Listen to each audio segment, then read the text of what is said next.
Donald Trump and his administration, as you know, are doubling down on threats to take over the territory of Greenland, the semi-autonomous region of Denmark, an EU and NATO member country. Here's the president at the end of the week to reporters. I would like to make a deal, the easy way, but if we don't do it the easy way, we're going to do it the hard way.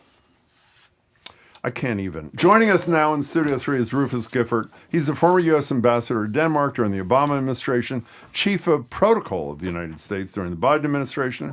Ambassador Gifford, it is great to see you again. It's wonderful to be back with you, Jim. Nice to see you. Thanks for having me.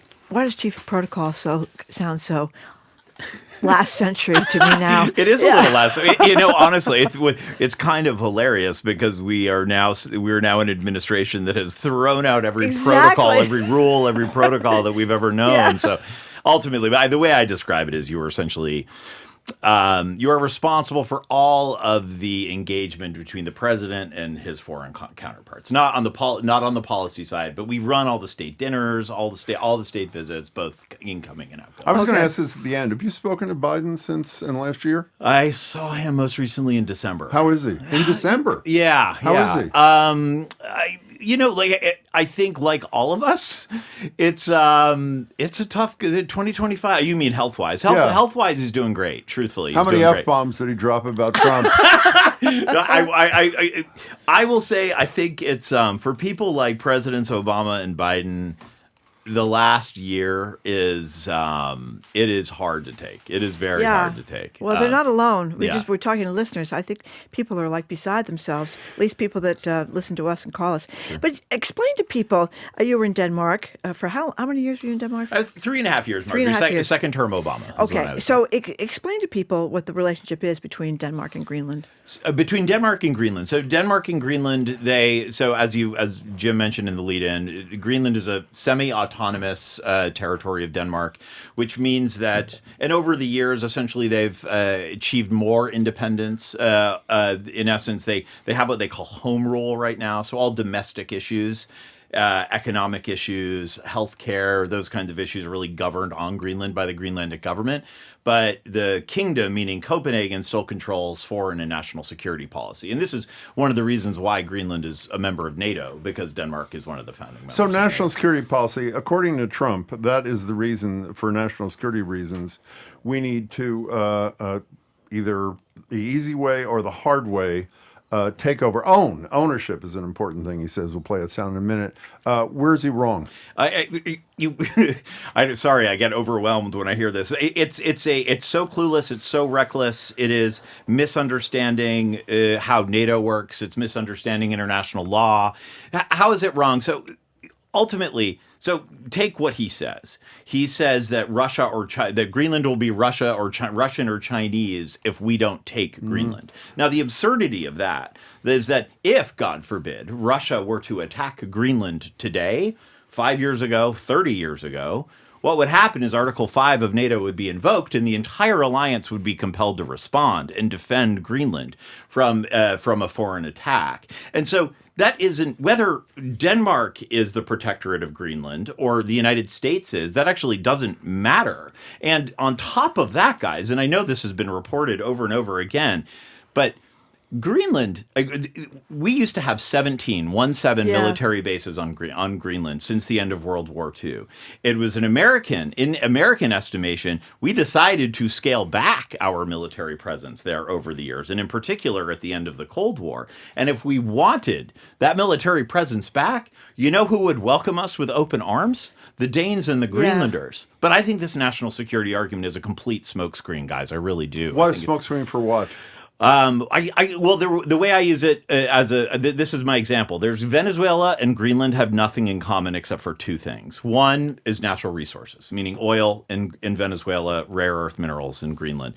But I think most importantly, it's what the White House is talking much more about now, which is kind of this idea of Western Hemisphere domination. So I think that should scare every American in my mind. Yeah. So conversely, you mentioned if China or Russia were to attack, then NATO would have to defend. So suppose America attacks. What does NATO do then? I think, Marjorie, this is NATO wasn't built for this. Yeah. NATO wasn't built for one ally attacking another.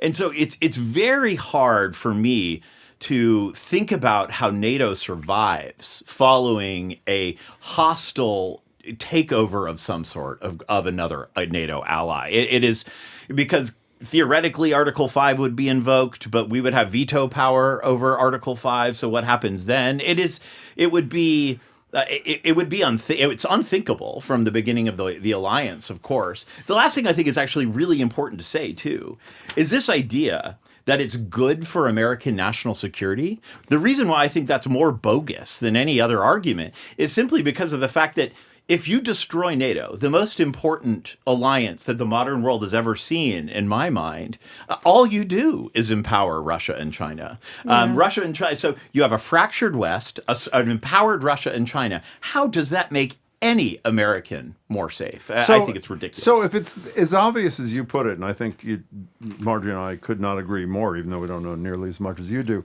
why did only 6 other NATO countries join Denmark in that statement? And what I think my math is right, 20 of them sit it out. What was that about? What should we read it into that? I wouldn't read too much into it. I would imagine that you could have gotten, if you had worked, they put that statement together quite quickly. I think you could get a number of other partners to sign on. That being said, I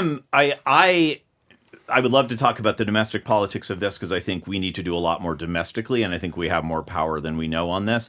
But our foreign partners need to be taking this seriously. They treat the Trump administration like it was the diplomacy and foreign policy of 5 years ago.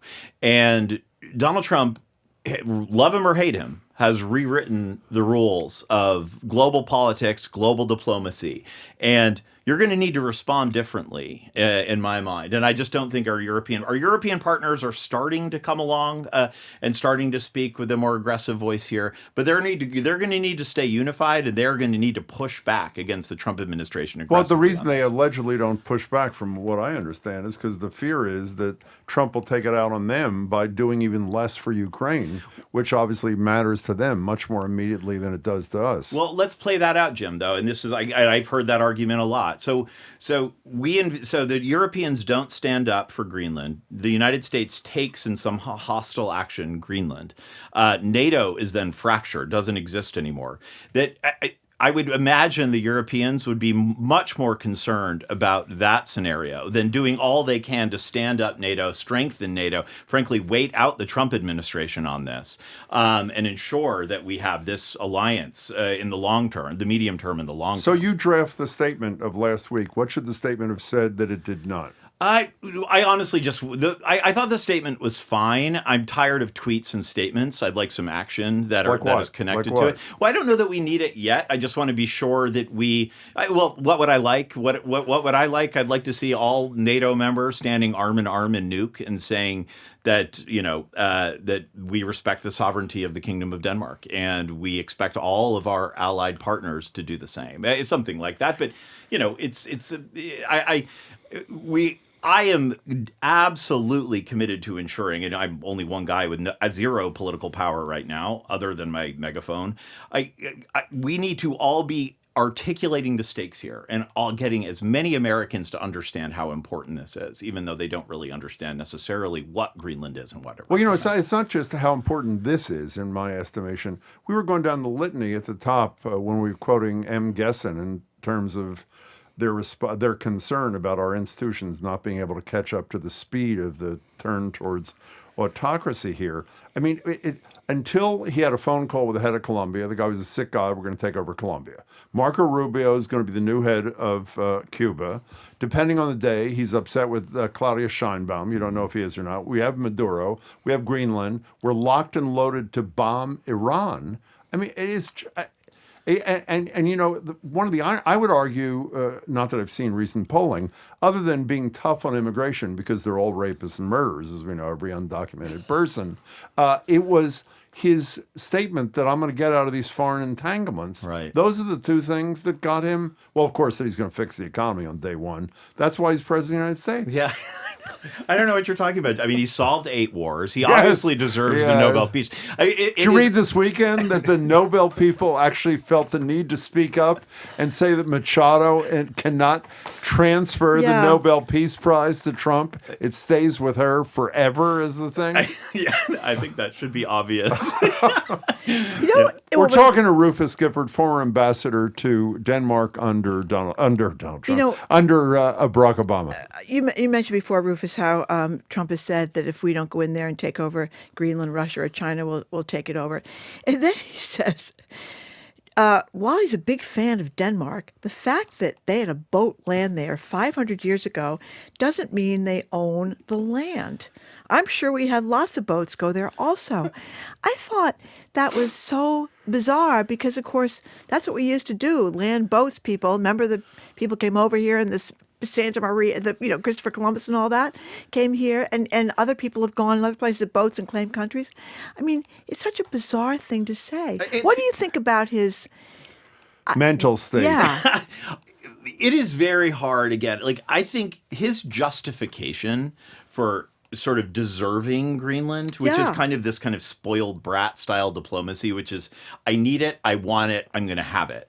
And that is, it's not grounded in reality. So they make these arguments about national security or economic security or whatever, and you can debunk all of it. And then he'll say something, well, like Denmark doesn't deserve it, so we should. What does that even matter to the grand scheme of things when you are, again, talking about driving a stake through the heart of our best allies in the world here? And it's just speaking of best allies, I'm embarrassed that I knew none of this until this weekend. There was a wonderful piece in the New York Times, you probably know who wrote it, I don't remember, said it is true that Denmark is not a good ally of the United States, it is a great ally that's right. of the United Afghan States. and Iraq Explain wars. what Denmark has done in terms of European nations and their support of the policy of the United States. Yeah, thank you guys, because this one's very personal for me, because I was the guy for three and a half years that would go to the prime minister, the foreign minister, the defense minister of Denmark and ask them to send their young men and women into harm's way. And when I was there, it was mostly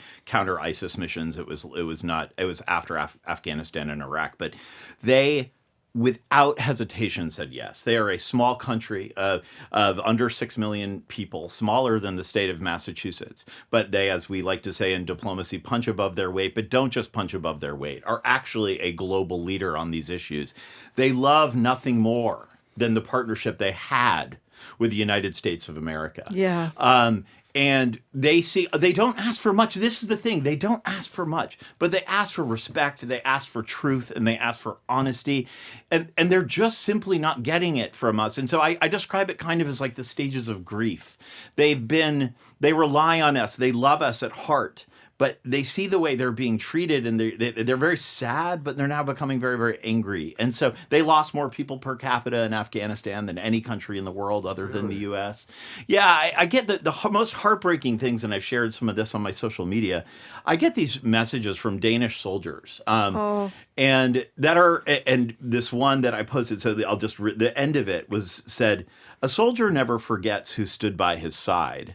Nations shouldn't either." And it's just such a powerful message. And I think that he's not political. He's not, these guys don't, they said goodbye to their kids, went to Afghanistan and thought they may never see their kids again. And they were okay with that because they believed in this mission and they believed in this partnership. And now we have a president and a vice president that disparage them every chance they get. And it's just, it needs to be elevated. We need to have this conversation because, in my mind, it is not who the United States is. Well, someone wrote this weekend about America losing its soul and its morality because, of course, we're now getting rid of Afghans who aided our soldiers in Afghanistan and deporting them. And you would think that when you helped at putting your own life at risk and your family's life at risk, that would be enough for us to say, come over here, we'll take care of you. And we're not doing that either. No. And then again, it's one. I think this part that drives me the most crazy about the foreign policy of the Trump administration, domestic policy, a whole different thing, is that they don't seem to have any understanding of history. It's that point, and I don't mean old history. I don't mean 70 years ago even. I'm talking about the last 10, 15, 20 years. They don't They just have a disrespect for what the country was founded on, which was this idea that we are the shining beacon of hope for oppressed people around the world. I mean, what's not to celebrate about that? And that is the least political thing you could ever say. That is something Ronald Reagan said over and over again. You know. How do people find your social media? By the way, you said you have this stuff. Oh posted. gosh, What yeah. are you? I'm mostly Instagram and Rufus Gifford. Yeah, you'll see lots of stuff about Greenland on there right now. You know, Have you been to Greenland, by the way? I had 9 times, sir. Oh yeah. Oh well, wait a second. Yeah. Give us a feel. What's it like? So Greenland is, oh gosh, Greenland is one of the most magical places in the world. And you know why? It's because you are completely at the mercy of nature. It is obviously, the largest island in the world with only 50 kilometers of roads on the entire island. So you really have to either fly or take a boat from place to place. The weather is extremely unpredictable. It's the coldest I've ever been in my entire life. I spent one time with Danish soldiers sleeping on the ice, and it was in a tent, and I again never been so uncomfortable, but never been. They woke me up kind of in the middle of the night and showed me the northern lights, and I almost started to cry. It was so perfect, and the people there. This is the other thing you have to say. Greenland is mostly Inuit, a significant percentage of Inuit. The last thing they want to be treated like is some sort of casino deal in Atlantic City. And that's the way Trump talks about it. I want to buy you. No. You can't give a Greenlander $100,000 and expect for this to turn into some sort of Trump Tower nuke. It's crazy. But one of the things I've read a lot about the Greenlanders is that a lot of them want to negotiate with the United States because they want to be independent, period. So could that? I mean, obviously Trump is talking about owning them, so he's not interested in their independence. But what would that mean for them if they were independent? Because they get a lot of money from Denmark. Yeah, Marjorie, I think Greenland, the independence movement, which has been going on for decades now, that has to be determined inside the Kingdom of Denmark. Because you're right, they're not economic. Independence is not an economically viable solution for Greenland at the moment, but. And this is something I worked on when I was ambassador, and ambassadors from both political parties have worked on. A greater and richer economic relationship between the United States and Greenland, everyone would welcome. So if we were we're talking about rare earth mining, and it should be a priority for the United States. But there's no reason why we can't do that now. Sit down across the table with some of your best allies in the world, and you can make that deal, but they don't have the time or the patience for that. Okay, so what is the outcome here? I mean, what's the likely outcome? Not your preferred outcome. We all know. Well, I don't know if we know. What's a reasonable deal and what's a likely deal? Well, it's a great, it's hard for me to know. Do I think that we are going to get past this without some sort of hostile takeover in Greenland? I do. Mostly because I'm seeing, and I give Republicans very little credit here, simply because I think they should have been speaking up a year ago when Trump first made his threats, but they are starting to speak up now. And I think it's going to be very difficult. And I'm talking to members of Congress about putting together some resolution which will make this virtually impossible for Trump to do. Of course, famous last words I heard you saying before I walked in that he doesn't respect a lot of these resolutions. But I think we can make it very hard for him. That coupled with the Europeans feeling unified, I hope that we take this idea of invasion off the table, or even purchase off the table, and that we focus on enriching and deepening the economic and military relationship. Is there any way that Greenland could give them the Greenlandish Peace Prize? Is that a possibility? Love it. I'd support that. Can you talk to somebody, I'd please? support that. We only have about a minute left, but when you ever have these surveys of the happiest people on earth, they're always the Scandinavian countries, Finland, Norway, Denmark. You were there for 3 years. Why? Well, it's one thing, Marjorie. I think you define that question differently when you are in Denmark. The way they ask it is content more than happy. Okay. And so there is something about the Scandinavian way of life. They don't worry about their health care. They don't worry about their education. When their parents get old, they're taken care of. And they like their life. They're very content with their life. Isn't it hygge? Isn't that what the key to everything is? Yeah. Have you experienced hygge? Hygge's perfect. Hygge's more about the moment, though. Hygge is about creating a a place where you can enjoy the moment. Okay. Yeah. I could do that in a second. Yeah, Jim's talked a lot about No, Hugo. I'm a Hugo kind of guy. I don't think It's fantastic. my personality or whatever. Okay. It's wonderful. And, we got to go. yeah, okay, we got to go. We This got is to where go. you We're thank looking Rufus forward. We'll talk Gifford to you for next his time time. about what Trump's going to do to the West Wing. We He's should going to actually be Moscow, talking East to you Wing. more, not just Anytime. about Greenland. So come back soon. Anytime.